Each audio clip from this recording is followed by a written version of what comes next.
یاد رکھیں کہ اس قرآن مجید کو صرف اللہ تعالیٰ نے نازل نہیں کیا ہے، بلکہ اللہ تعالیٰ نے فرمایا کہ اس کو نازل بھی میں کر رہا ہوں اور اس کی حفاظت بھی میں کروں گا۔ سمجھ آ رہی کہ نہیں؟ دیکھو 1400 سال سے زیادہ ہو گیا ہے، یہ قرآن مجید جیسے نازل ہوا تھا آج بھی ویسے ہی ہے۔ قرآن مجید کا تمام قسم کے رد و بدل سے اور تمام قسم کی تبدیلیوں سے پاک ہو جانا، یہ حضور نبی کریم صلی اللہ علیہ وسلم کی نبوت کی صداقت بھی دلیل بھی ہے، یہ حضور نبی کریم صلی اللہ علیہ وسلم کی خاتم النبیین ہونے کی دلیل بھی ہے، یہ اسلام کے سچا ہونے کی دلیل بھی ہے، مسلمانوں کے حق پر ہونے کی دلیل بھی ہے۔ کیسے؟ جب قرآن مجید نازل ہوا نا جی، تو اس وقت کفار نے اعتراض کیا۔ کفار نے اعتراض یہ کیا کہ یہ حضور نبی کریم صلی اللہ علیہ وسلم کے بارے میں فرمایا کہ یہ تو ایک ان پڑھ آدمی ہے، یا تو یہ اس کا خود گھڑا ہوا ہے یا کسی سے جناب لکھوا کر لے کر آتا ہے۔ تو اللہ تعالیٰ نے فوراً چیلنج کر دیا کہ فَأْتُوا بِسُورَةٍ مِّن مِّثْلِهِ، اگر تم یہ کہتے ہو کہ یہ قرآن مجید اللہ کی کتاب نہیں ہے بھئی، یہ قرآن مجید حق نہیں ہے بلکہ محمد خود لکھ کر لے کر آئے ہیں یا کسی سے لکھوا کر لے کر آئے ہیں، تو تم بھی اسی معاشرے میں رہتے ہو، تم بھی ان علاقوں میں رہتے ہو، تم بھی اہل زبان ہو، جس طرح محمد صلی اللہ علیہ وسلم عرب کے ہیں تم بھی عرب کے ہو، تو جس طرح وہ لکھ کر لے کر آ سکتے ہیں یا وہ لکھوا کر لے کر آ سکتے ہیں، تو تمہیں کس چیز نے روکا ہے؟ تم بھی محنت کرو، کوشش کرو۔ فَأْتُوا بِسُورَةٍ مِّن مِّثْلِهِ، ایک صورت نہیں بلکہ ایک چھوٹی سے چھوٹی صورت بھی اس کے مقابلے میں لکھ کر لے آؤ، اگر تمہیں یہ اعتراض ہے۔ یہ چیلنج کر دیا قرآن مجید نے، اور یہ چیلنج اس وقت کیا، اور آج 1400 سال سے بھی زیادہ ہو گیا، آج بھی یہ چیلنج موجود ہے۔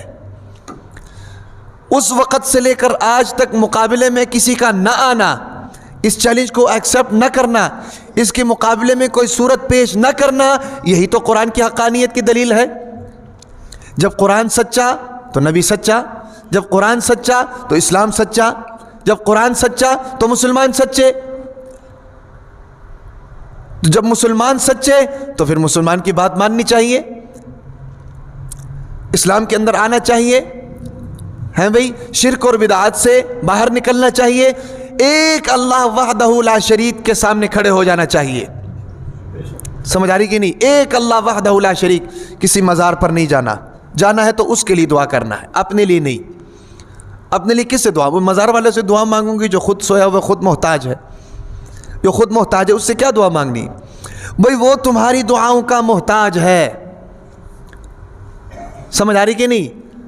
اس سے جا کر دعا نہیں کرنی ہے، اللہ سے دعا کرنی ہے، یا اللہ اس کے درجات بلند فرما، یا اللہ اس کی مغفرت فرما، اس کے سیئات اور خطاؤں کو معاف فرما۔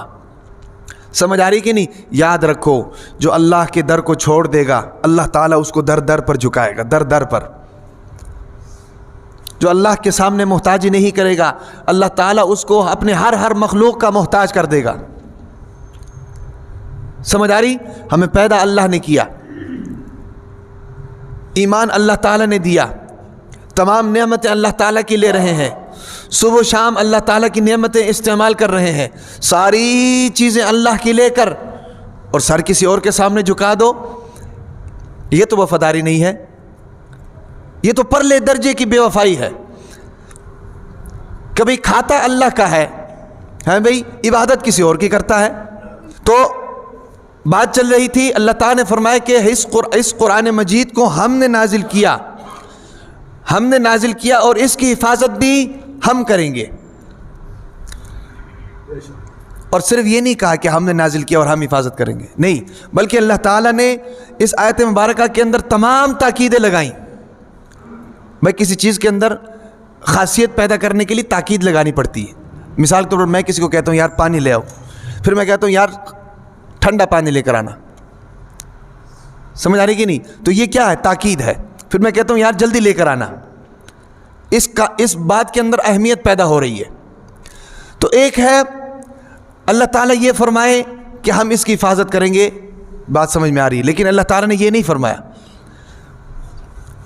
اللہ تعالیٰ اگر یہ کہہ دیتے کہ نحفظ القرآن، ہم قرآن کی حفاظت کریں گے، یا احفظ القرآن، میں قرآن کی حفاظت کروں گا، تو بات یہاں تک سمجھ میں آ رہی ہے، لیکن اللہ تعالیٰ نے یہ نہیں فرمایا، بلکہ اللہ تعالیٰ نے تاکیدیں لگائیں بات کو اہمیت دینے کے لیے کیا فرمایا؟ انا بے شک ہم، نحنو ہم، نزلنا ہم نے ہی نازل کیا. دیکھو 3 دفعہ ہم کا لفظ آ گیا. کیوں آیا ہے؟ کیونکہ سننے والا یا پڑھنے والا اس کی اہمیت کا اندازہ کر سکے. انا بے شک ہم، نحنو ہم، نزلنا ہم نے نازل کیا. کس کو؟ الذکر، اس قرآن مجید کو. اور پھر آگے کیا فرمایا؟ وَإِنَّا، اور بے شک ہم ہی، لحافظون، صرف حافظون نہیں کہا، لحافظون، لام داخل کیا تاکید کے لیے. ہم ہی البتہ ضرور بضرور اس کی حفاظت کریں گے. سمجھ آ رہی کہ نہیں؟ اتنی تاکیدیں لگا کر اس آیت کو نازل کیا تاکہ تم لوگ سمجھ جاؤ، دنیا کفر سمجھ جائے کہ تم ایڑی چوٹی کا بھی زور لگا لو، تم جتنا اس کے مقابلے میں تیار ہو کر آ جاؤ، ہار تمہارا مقدر ہے. سمجھ آ رہی کہ نہیں؟ اب اس کی حفاظت کیسے اللہ تعالیٰ اس کی حفاظت کرتے ہیں؟ اس کی حفاظت کرنے کا طریقہ کار کیا ہے قرآن مجید کی؟ دیکھیں، ایک بادشاہ اگر کسی چیز کا ذمہ لیتا ہے کہ یار میں اس ملک کا بادشاہ ہوں، اس ملک کی حفاظت کرنا میری ذمہ داری ہے، تو وہ خود سرحد پر تو نہیں کھڑا ہوتا. ظاہر بات ہے وہ اس کے لیے ایک فوج تیار کرتا ہے، اس کی تربیت کرتا ہے، اس کو ٹریننگ دیتا ہے. ٹریننگ دینے کے بعد پھر جناب جا کر اس کو سرحد کے اوپر کھڑا کر دیتا ہے. ساری قسم کی ٹریننگز اس کو دیتا ہے، دے کر اس کو سرحد پر کھڑا کر دیتا ہے کہ بھئی تم نے اب سرحد کی حفاظت کرنی ہے. تو بادشاہ تو یہ کرتا ہے. تو جو اللہ تعالیٰ نے کہا ہے کہ ہم اس کی حفاظت کریں گے، کیسے حفاظت کریں گے؟ وہ اس طریقے سے حفاظت کریں گے کہ اللہ تعالیٰ نے ایک ایسی مخلوق پیدا کی انسانوں کے اندر کہ جن کو اللہ تعالیٰ نے ایسی ذہانت دی اور ایسی صلاحیتیں اللہ تعالیٰ نے ان کو دی، اور ان کو دینے کے بعد اس قرآن کے خدمت میں لگا دیا کہ تمہارا کام اس قرآن کو یاد کرنا ہے، اس قرآن کو اپنے سینے کے اندر محفوظ کرنا ہے. یہ حفاظت کا ایسا طریقہ ہے کہ اس کا توڑ دنیا میں کہیں پر بھی نہیں ہے.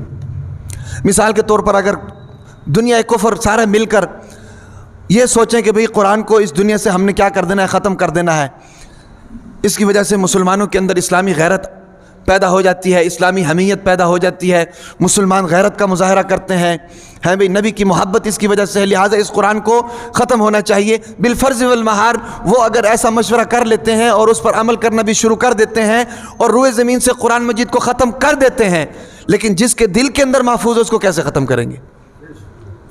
جس کے دل کے اندر محفوظ ہے اس کو کیسے ختم کریں گے؟ تو حفاظت کا اتنا بہترین نظام اللہ تعالیٰ نے متعارف کروایا. گویا کہ یہ حفاظ کرام جو ہے، یا یہ علماء کرام جو ہیں، یا یہ قراء حضرات جو ہیں، جن کے سینوں کے اندر اللہ تعالیٰ نے اس قرآن مجید کو محفوظ کیا ہے، یہ اللہ تعالیٰ کی فوج ہے، یہ اللہ تعالیٰ کی فوج ہے. ان کا کام ہی یہی ہے کہ قرآن مجید کو حفظ کرو. اور بدلے میں ان کو ملتا کیا ہے؟ بدلے میں ان کو ملتا کیا ہے؟ سوائے جنت کے اللہ تعالیٰ کے انعامات کی دنیا کی کوئی چیز نہیں ملتی. اللہ تعالیٰ نے کہیں پر بھی یہ نہیں کہا کہ تم قرآن حفظ کرو تو دنیا میں تمہاری تنخواہ اتنی ہو جائے گی، تمہارے مراعات اتنے بڑھ جائیں گے. سمجھ آ رہی کہ نہیں؟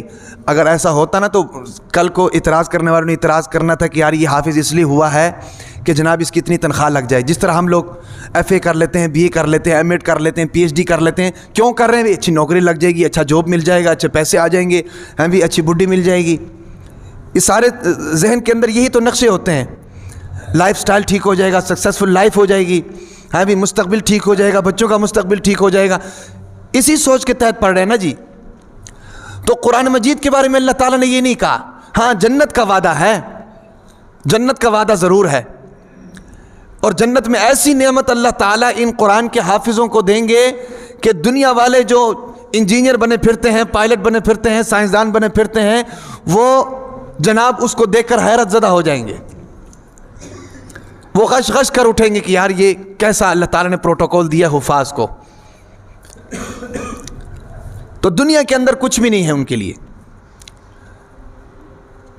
اب آپ سے دنیا کے اندر اگر ایک مزدور کو کسی کو بلا کر کہے کہ یار یہ کمرہ بنانا ہے تو یہ بنا دو گے، وہ اگر یہ سوال کرے کہ بھئی مجھے مزدوری کیا دو گے، تو آگے سے مالک کہے کہ بھئی ثواب ملے گا اور کچھ نہیں دوں گا، تو وہ کرے گا کام؟ کبھی بھی نہیں کرے گا، کبھی بھی نہیں کرے گا. لیکن حافظ جو ہے وہ صرف اور صرف حفظ کرتا ہی اس لیے ہے کہ میری بخشش ہو جائے، دنیا میں کچھ نہیں چاہیے. ایک آدمی اپنے بیٹے کو حفظ کیوں کرا رہا ہے؟ اس کو تو پتہ ہے کہ اس کو کچھ نہیں ملے گا. کیوں کرا رہا ہے؟ وہ اس لیے تو کرا رہا ہے کہ میں تو مر کھپ جاؤں گا، میرے بعد جو ہے یہ میرے لیے صدقہ جاریہ ہے، میری قبر کو جناب عذاب سے پاک کر دے گی، سانپ اور بچھوں سے پاک کر دے گی، میرے قبر کے اندر جنت کی کھڑکی کھل جائے گی، جنت کی روشنی آ جائے گی، یہ زمین کے اوپر قرآن پڑھے گا اور قبر کے اندر اللہ تعالیٰ میرے درجات بلند کر دیں گے۔ یہی تو نیت ہوتی ہے، کل قیامت کے دن اس کی وجہ سے میری شفاعت ہوگی، میرے سروں کے اوپر اللہ تعالیٰ تاج رکھیں گے، یہی نیت ہوتی ہے نا جی۔ لیکن اس کے مقابلے میں اگر آپ مزدور کو بلائیں گے تو وہ یہ کبھی بھی نہیں مانے گا۔ آپ اس کو کہیں گے نا کہ بھئی آپ کی کمرہ بنا دو، آپ کو ثواب ملے گا، وہ کہے گا نہیں بھئی ثواب نہیں چاہیے مجھے، دیہڑی چاہیے، میری پیسے چاہیے مجھے۔ تو اللہ بتانے کا مقصد یہ ہے کہ اللہ تعالیٰ نے اس کی حفاظت کی، اور حفاظت کے لیے ایسے لوگوں کو تیار کیا کہ جو اس چیز پر ایگری ہوں کہ بھئی یہ قرآن پڑھوں گا تو مجھے دنیا میں کوئی پروٹوکول نہیں ملنا ہے۔ سمجھ آ رہی کہ نہیں؟ اور وہ لوگ اللہ کے دین کا کام کرتے ہیں جن کے اندر وہ صفات موجود ہوں جو صحابہ کرام کے اندر تھیں، کیونکہ ہر چیز کے لیے کوالٹی چاہیے ہوتی ہے نا جی، ہر چیز کے لیے اس کی طبیعت اس طرح کی ہونی چاہیے، اس کے اندر وہ صفات ہونی چاہیے۔ میں اکثر اپنے طلبہ کرام کو کہتا رہتا ہوں کہ بھئی یاد رکھو کہ اللہ تعالیٰ نے، تم خود اپنے گھروں سے نہیں آئے ہو، کیوں؟ اللہ تعالیٰ نے تمہارا انتخاب کیا ہے۔ خود اپنے گھروں سے آنا ہوتا تو ہم سے کتنے طاقتور لوگ موجود ہیں، باصلاحیت لوگ موجود ہیں، ذہین لوگ موجود ہیں، حسب نسب والے لوگ موجود ہیں، وہ کیوں نہیں آتے؟ اس کا مطلب ہم خود نہیں آئے، ہم کو اللہ تعالیٰ نکال کر لے کر آیا۔ اب کیوں نکال کر لے کر آیا؟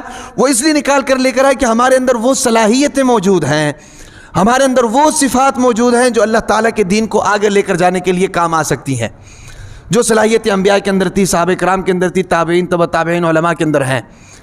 تو وہ صلاحیتیں جن کے اندر ہے نا جی، اللہ تعالیٰ ان کا انتخاب کرتے ہیں، ان کا انتخاب کر کے لے کر آتے ہیں، اور اسی طریقے سے اللہ تعالیٰ اس قرآن مجید کی حفاظت کرتے ہیں، اور قیامت تک اللہ تبارک و تعالیٰ ان کی اس قرآن مجید کی حفاظت کرتے رہیں گے۔